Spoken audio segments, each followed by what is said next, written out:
Ben, it's an absolute pleasure to have you here today. Cheers. Super excited to have you on. Ben Riall started his professional sales career over 10 years ago and is very passionate about helping others succeed in their own careers. Starting out selling websites for commission only, before progressing into software sales, he specialized in customer experience technology, starting at startups such as Lead Forensics, selling to SMBs before progressing to Salesforce, where he worked within the enterprise and played a key part in launching a new ad tech product in Northern Europe. After a 9-month career break in Latin America, he came back and founded SaaS Catalyst, along with Elite Sales Careers. SaaS Catalyst, he works with early stage founders coming into the UK and Europe to build their go-to market strategy and support their launch. With Elite Sales Careers, he's interviewed over 50 highly successful salespeople and has uncovered the pillars of what it takes to develop an elite sales career. This has now been turned into a book, so he's also an author and is developing corporate workshops to help upskill sales individuals and leaders. Ben, it's an absolute pleasure to have you here. I've seen your career over the last few months just go faster and faster, getting a huge amount of traction in the market. What are you most excited about today? Well, that was a great intro, James. Much better than I'd say. What I'm most excited about today, to be completely honest, is I'm now in a position to really share what I uncovered in my research. So I'm excited to talk about that. I'm excited to share that with the world. I think it's really important. It's really exciting. That's what I'm most excited about. Great. Before we learn a bit more about your expertise in sales, this book that you've authored, just to learn a little bit more about you as an individual, what typically is the first thing you think of when you wake up in the morning? This week's been pretty interesting. I launched the book release up and coming, so how many video views and email subscribers? Being totally honest. What's it called? It's called The Pillars of an Elite Sales Career. Amazing. But that was just this week, right? So usually I think a better question to ask is, what do I feel when I wake up? I like that. Because I like any professional, I already know what's coming in my day to the best part. What I feel right now is that what I've uncovered and what I'm trying to do and what I'm trying to push forward is bigger than me. So that gives me an unbelievable amount of motivation, making that happen no matter what. I love that. You've achieved a lot very early on in your sales career. And now you're founding a business that is adding a huge amount of value to the profession that's helped you grow and develop. Where's that inspiration and motivation come from? Yeah, no, it's a good question. I think it comes from a few places. Like when I was really young, I came from a background where there wasn't a great deal of wealth. I'm not saying it was super poor, but I mean, it wasn't like great. So I always had the ambition to grow something for myself and get somewhere. I was inspired by successful entrepreneurs of the time. And I think probably I'm going back 20 years ago. I think there's a big push around entrepreneurship that really inspired me. As I moved forward in my career and developed, my inspiration came from people who pushed, developed, made something for themselves. So that inspired me to get going.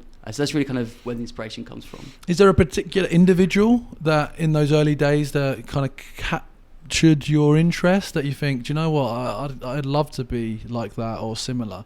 Well, this is going to completely relate to me being English, young boy, grown up, the likes of Richard Branson and Alan Sugar, being completely honest. That's cheesy as hell. Yeah, no, but, huge respect. Those guys initially, that's initially what inspired me. Yeah. And as I step forward, of course, you learn about a lot more people, and I spend a lot of time studying those people. Yeah, I agree. And I think, for different reasons, they're both incredibly impressive serial entrepreneurs. Yeah. And they've also both demonstrated the power of personal brand.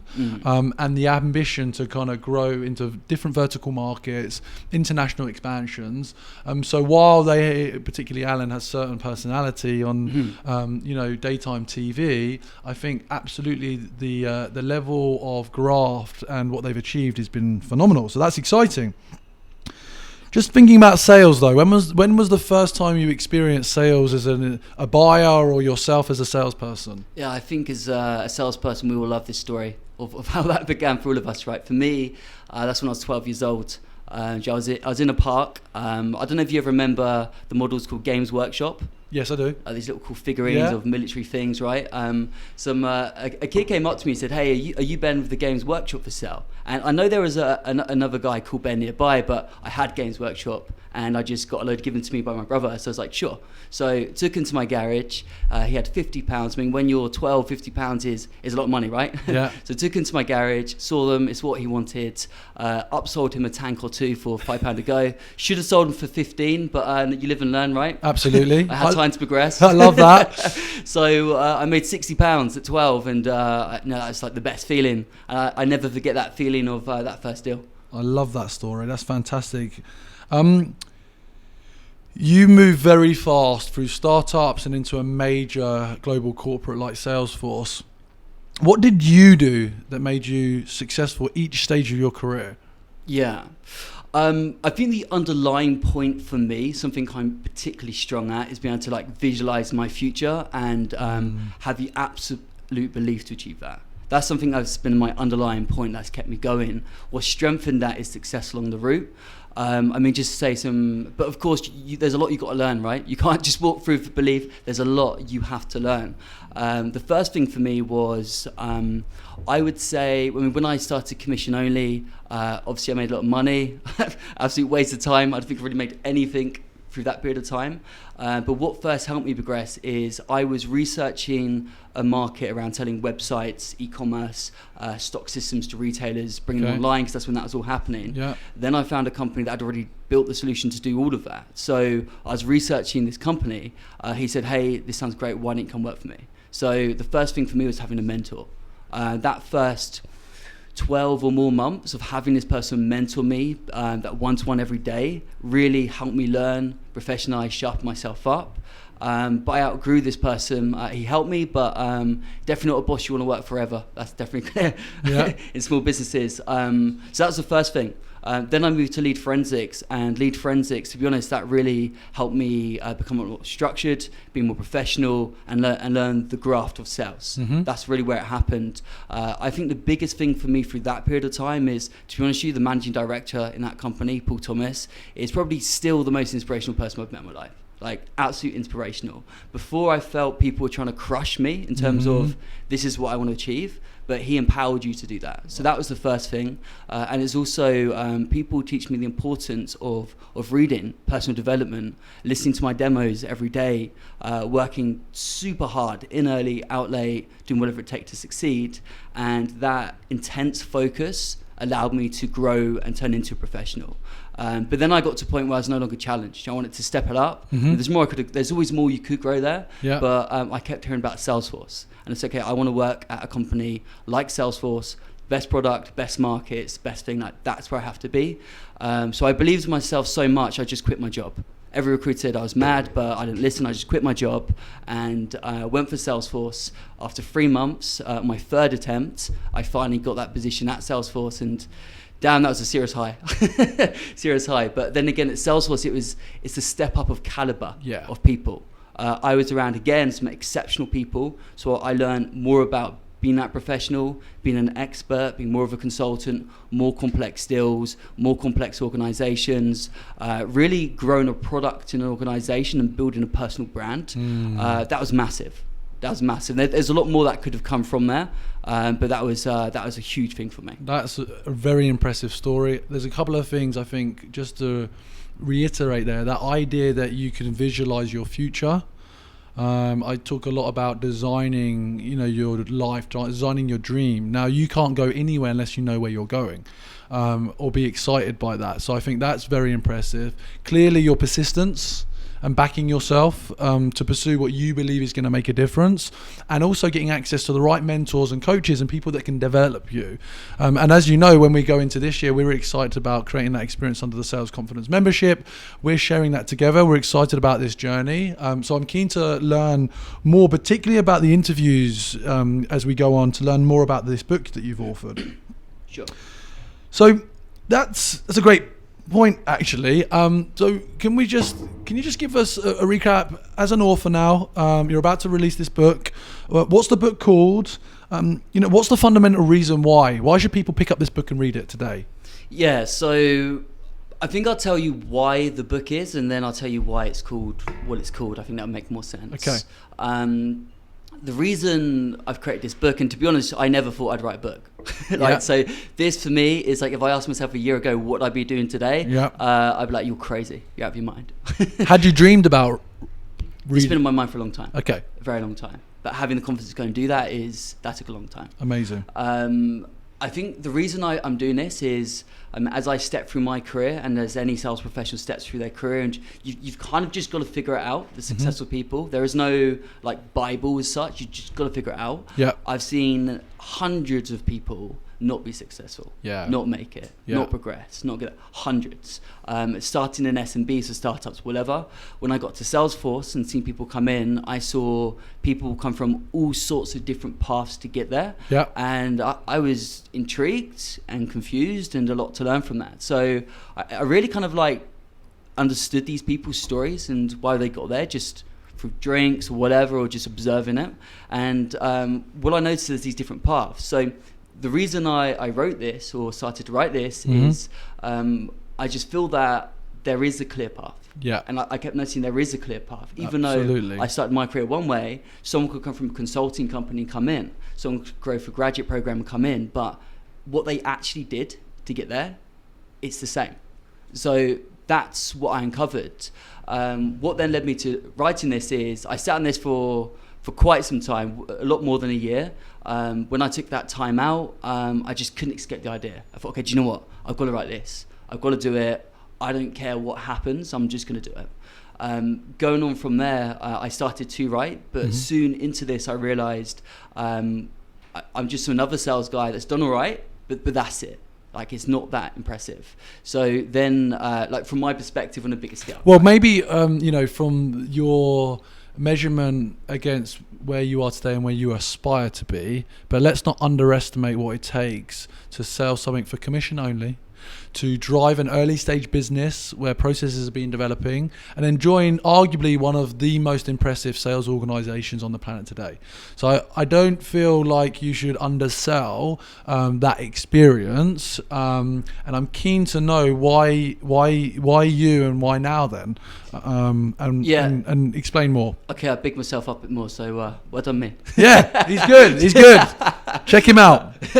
So what I decided to do is it'd be a lot more credible to hear lots of different stories. Yeah. So then I interviewed 50 people. Yes. And I've connected a lot of great people in my time. How did you decide who those 50 were? So I met a lot of good people in my time. That got me to like 20. Okay. Or a lot more. I could have done a lot more, but I selected 20. Yeah. And then I looked at the best companies out there, right? So like sort of Salesforce, your Snowflakes, your Datadogs, your Adobes, Microsoft's, UiPath, and like all these amazing inspirational companies. And then I looked at the enterprise sellers. I looked at the top people. I looked at the careers. I looked kind of where they got to. So just like normal LinkedIn stuff. I mean, I selected probably well over 600, 700, 800, somewhere around there, like a lot of people. Wow. So I messaged these people and I told them what I'm doing and can I hear about your career story, where you got to. Like, I've got this hypothesis, I want to validate it. So that's what I did. I mean, man, this thing took like 5 months. Every day, this is what I was doing, every day. Messaging these people, doing interviews, hearing their stories. I literally just told them, tell me your story. Like, tell me how you started your career and tell me how you got to where you are. And what I deliberately tried to do is make it as natural as possible, so I don't intervene with the story. And then all 50 of them validated what I was thinking, validated the hypothesis. And that after like 10, I was like, I figured it out, but I had to get to 50, right? I had to get to 50, and all of them kept validating it. So that's what led me to writing the book, because I uncovered something. So the reason... And what is that hypothesis? And what have you uncovered? What have I uncovered? I don't know if I can share it right now, but... Are we getting is this breaking news right now? Yeah, I'm joking. We're in the house. Share what you can, and now you can order the book online. I'm joking. So this is why I've called it the pillars of an elite sales career. Yeah. And there's really 5 fundamental things. I think that, and there's no particular order because people approach this differently. But I'm just going to say what I think is a logical order to talk about it. So the first one is you've got to be in the heart of the action. And what I mean by that is you've got to be where that innovation, that disruption, and that momentum is happening. You can't be too early, because it's really difficult. Mm-hmm. You've got to be there where the big companies are buying that technology and it's happening. That's where success happens. Yes. As a salesperson. Next is you can't just be in the space, you have to be an expert in that space. You've got to be more than a salesperson. You have to be that consultative person. Yeah. And that's super important and takes some time. You can kind of fake it a bit, but it takes some time to really get there. Yeah. So those are 2 points. Third part is, you are a salesperson, right? And sales is a profession. It takes time to develop those skills. So it's what I call being a student of sales. Yeah. So that's the third point. And Yeah. you never stop. The best sellers are always very humble. They never stop learning. Yeah. The fourth point is having career ownership. Like, you have to control your destiny. Yeah. And that's not driven by, sometimes it's driven by your environment, but it's driven by you. Yeah. You've got to put yourself in the right place, spot your opportunities, and you control that, nobody else. Fifth point, and the reason it's the last point, is mentorship. Because mentorship affects everything. And mentorship affects everything on being an expert in something, in your sales skills, in understanding everything for your career path, like the whole lot, right? Yeah. So the underlying point of all of this is what's really interesting, because there is no real natural path to start. It just kind of happens with us as individuals. But the underlying point is that as you build these things, that's when you become authentic. That's when you become yourself. And that's kind of like the biggest point of releasing all of it. The passion, the authenticity comes from that. Well, I do feel like this is breaking, because what you've really discovered is that there is a framework for success in sales.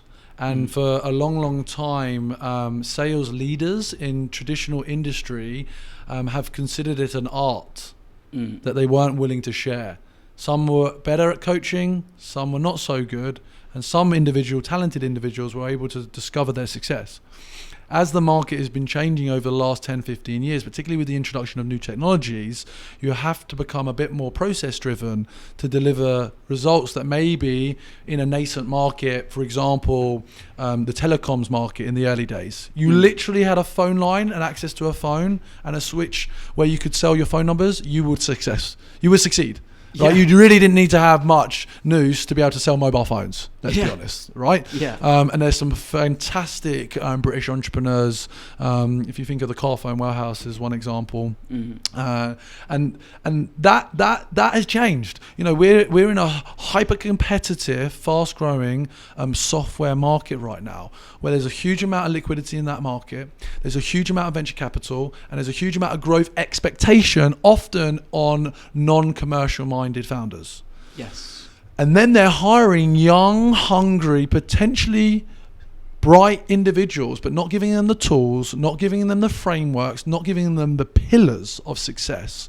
So to have someone that's gone through that journey and documented it and then validate it with some leading individual contributors in this space, this for me is going to have a significant impact on people's careers this year. When we think at Sales Confidence about how we're helping people at each stage of their career with performance, mindset, and well-being, so the success is sustainable. These are those underlying pillars that are going to make a difference. Yeah. So this is exciting. When can we buy the book? When can you buy the book? Great question. So I'm going through a lot of edits right now. So the first manuscript is ready. Going through those final edits. Yep. It's going to be this year. Okay. But I'll be honest with you, I am not an expert at writing a book. This is the first time I've done course. this, right? So it's this year. It's definitely happening this year. Yeah. I would say, if I'm being realistic, mid-part, but obviously I'm trying to pull that a lot sooner. Well, I'll tell you what, let's aim for SaaS growth, right? Let's aim for SaaS growth on the 8th of July, which is Europe's #1 sales, revenue and marketing leadership conference at Old Billingsgate. And what if you deliver it by then, you will sign copies of your book when you're at SaaS growth? Man, that would mean so much. That would be such a big thing. Okay, so that is what we're going to work towards. 8th of July this year, you can be there, you can speak about your book, and you can sign copies. Well, I've got my deadline now. You have. That's all you need. Yeah. Right, this is incredible. This has been fascinating so far. I don't think we're going to cover everything today, actually. Just going to bring it a bit more about your sales career. And you might tie this back to the book or what you've seen by doing these interviews. But who are the best salespeople? Why there's some pillars and there's some themes. What are some nuggets where you're like, that individual or the way they think about how they go about the sales process is just magic? Yeah, no, that's It's a hard question. The reason it's a hard question is because what you notice, well, maybe that's the answer to the question. It's like what you notice in the best people is they have something about them that is slightly different, authentic, and personal and natural to them, right? And that takes time to get there. It really does take time to get there. That's what I've seen. So it's not a straight answer because, I mean, they stand out, right? These people stand out. You remember them. You remember how they talk. You remember how they listen to you and get to your problems. And they go beyond just listening to words. They listen to everything. Yeah. I would say that. Amazing. Yeah, there is something. I mean, there is an element that we all have access to some fundamental DNA that gives us some level of talent. Confidence is within all of us. But how you unlock that and how you kind of take your time to understand what others are doing and model that success as well. I mean, what your book's going to do for people is give them a model. And that gives them a framework to reference. That's a super accelerator. I'm not surprised you've called your business SaaS Catalyst because that's exactly what you're doing for companies. Yeah, and that's exactly the point. It's framework. Because I think there's a lot of methodologies out there, which, by the way, they are super helpful in learning your skills, and I recommend you learn as many as you can and develop your own style from that. Yeah. But the framework is the point, because you have to define and build yourself. No one can really tell you that. You have to discover that. But there's a framework to build on. You can focus your energies in the right direction. Absolutely. There's so much to learn about the sales experience, and I think the best way to do it is just buy the book. I want to learn a bit more about the confidence. You personally, Ben. You mentioned earlier that you quit your job, then you found Salesforce, right? Or you pursued Salesforce. What gave you the confidence then to do that, and the confidence now to become a founder and an author in this space at such a young age? Yeah, so that happened over time, and what it was is, so I said I'm really good at visualizing things and doing that. Achieving those visions, like when I can visualize something and I make that my reality, like I cannot tell you the level of confidence that gets me. So that kind of gets me to that next point in my life. And then okay, now I'm here, how much further can I push it? So I think, okay, that's not big enough. I think again and I go for it, then I've achieved that. So I think I've really done that 3 or 4 times in my life at this stage. So that's why. So now this next one, it's This was a big one. I think a lot of people, every time I do this, people think, Ben, you're crazy. What are you doing? I ask myself the same question on this journey. But I'm going for it. I fully believe that it's going to happen. It's happening. Fantastic. When during your own career, where comfortable, have you overcome some level of hardship or challenge that really you had to face as an individual, but you were able to take that on and overcome it? Yeah, well, the truth is, this path is littered with those those painful points. There are some very personal ones, which you could go into. Something you're comfortable sharing. Yeah. You know, that maybe there's a lesson for the listeners there, that you're comfortable. Yeah, so this isn't one I thought I would share, but okay, do you know what? Screw it, we'll go. So when I was 21, this is when I was at Lead Forensics. I was really grafting very, very hard to learn to be a professional salesperson. I was working hard. I used to box and I was very into my fitness, but I injured my hand, so I was doing CrossFit to stay fit and strong. Doing that very hard, having a great time on the weekends, and I just thought to myself, just go 100% all the time. Then during CrossFit one day, my heart stopped, had a cardiac arrest, dropped down, dead for 13 minutes, just stopped, everything stopped. So that was, and well, you can't really say what you think at the time, but just like darkness for a period of time, whilst in a coma for a number of days. Wow. They put you in a coma because your body tries to get up naturally and go, but that can lead to brain damage. After 3 minutes, your chance of survival drops by 50% every minute. The doctor said to me, given my scenario and everything, I had a 1% chance to live. For whatever reason, I did. And so when I came out of the coma, I lost my memory, I couldn't move, I couldn't walk, and I was a fit, strong guy at the time. It was like everything was destroyed. So after a period of time, they did all the tests, all the examinations. My heart came back perfectly healthy, if not like really healthy compared to others. So it was this big confusion. It's like, okay, why did this happen? Can I do what I want to do? Can I push my life? Can I achieve these things? That's what happened. So then eventually I was able to leave hospital healthy, gradually get back on my feet because, I couldn't talk without being out of breath. Like I had to build myself back up. Luckily, my employer was really good at the time. They helped me through this path. I got myself back to my feet. But the biggest lesson I took from all of that, as having the rug pulled out underneath you and realize what can I do? The biggest thing I took from all of that is you have to enjoy every single second. You can't just work yourself into a grave, literally.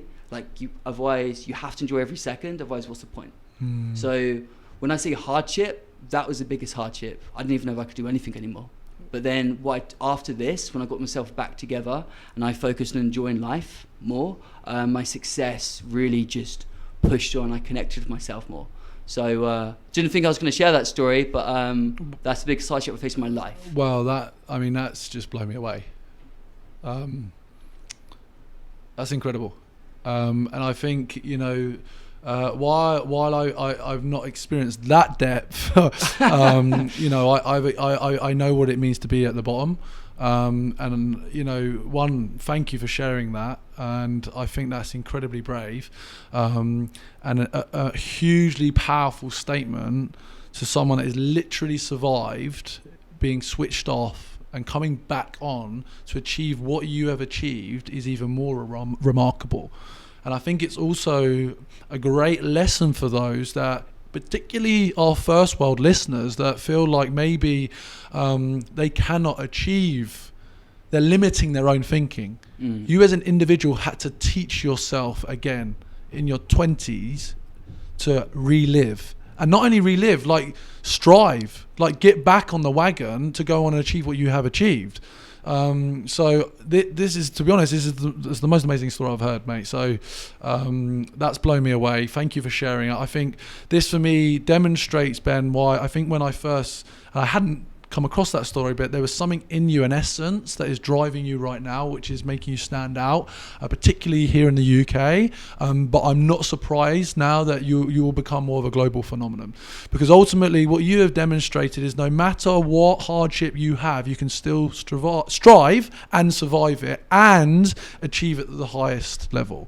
And then you've gone on to seek in others' experience and model other people while overcoming something like that. So I think we definitely want to hear more of this story.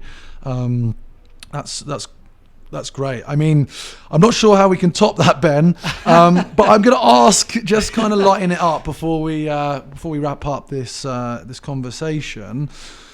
Is there some advice then for others that are lacking confidence right now?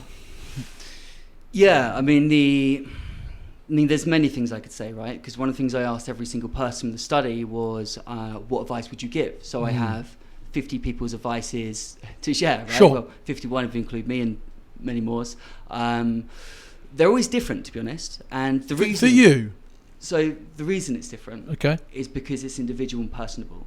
So I think the biggest thing in your life is you need to figure out who you are, and you need to have the confidence and belief to go for that journey. And when you fail, just get back up, right? Just get back up, learn, find people to help you. Don't be scared. I mean, the world's a scary place, right? But you got to keep going. Otherwise, what? So that just go for it. Believe in yourself. Amazing. Thinking back to that experience, but also how you live day to day now, in terms of, making this sustainable as you develop as a founder, how do you look after your kind of mental and personal well-being? Yeah, I always had that solid. I was very in touch with myself after, of course, the experience I had. Be honest, being a founder, that's hard on the mental health. Yeah. And I've never really had those problems in this way before. Yeah. How I do that is I'm big into my fitness and taking care of my body, and that's important for me. My passions, I really love outdoor things like rock climbing, whatever. Had a lot of outdoor experiences when I was in Latin America. my friends, my family, girlfriend, all those things, like they're super important to me. And I think the biggest thing is aligning that then with my career ambitions and what it is I want to achieve. And I think when you balance those things, then you can find like your happy place. And it's like that energy you get from that that's what allows you to be yourself and not disrupting that. And I've been going down this path of trying to found something, trying to write something like pure unknown. That's tough. Like that's the toughest challenge I found in my career and stuff so far. But trying to find that balance, that's super important to staying together. Amazing. So we're coming to the end of this conversation. I think there's going to be many more, Ben. Is there kind of a final thought or something you would like to impart on the listeners? Just a final takeaway that you'd like to share with everyone? Yeah, final thought. Well, if I'm being honest, join the book waiting list. What's the domain? EliteSalesCareers.com. Okay, EliteSalesCareers.com. Yeah, so if I'm being honest, join that one. 100% do that today. In fact, I mean, maybe why we're here now, I'm guessing you're on LinkedIn? Yes. So is there an insiders club on this yet? So, I mean, if they were to LinkedIn you, let you know, maybe you can get them an early copy or something? Yeah, no, absolutely. So join the waiting list. That's the key thing. Okay. Connect with me on LinkedIn. Every week I'm releasing one of these interviews I did. Amazing. These guys say some really inspirational stuff, right? Amazing. So every week I'm releasing a video. I've got 10 months of content lined up. So connect with me. You'll see this content. Join the waiting list and help share the word, right? So I think this is something big for people's life. I'm doing this to help people's lives. So sign up, join, get involved in the buzz, tell people. I would love all the support. Well, we're going to be very much supporting you. You're going to be a major contributor to the Sales Confidence membership. So if you want more access to Ben and I, just participate, because we are now leading in terms of getting access to the information you need to develop your sales career. So Ben's uncovered those pillars, and we've now combined the performance, the understanding of the mind, those frameworks for success, combined with well-being. And I think that gives us a unique opportunity to help people. And I'm really passionate about that, as are you. This has been a remarkable conversation, Ben. I'm really, really glad that we've had it today, and super excited about giving people the opportunity to get a signed copy, SaaS Growth 2020, July 8th. You've got some work to do. Yeah, me too. Buzzing for it. Can't wait to see you all there. Amazing. Well done, Ben. Thanks, James. Thanks for everything you're doing for the sales community. Like, I believe in this message. I connect with it instantly. So thank you for what you're doing. Thank you, mate.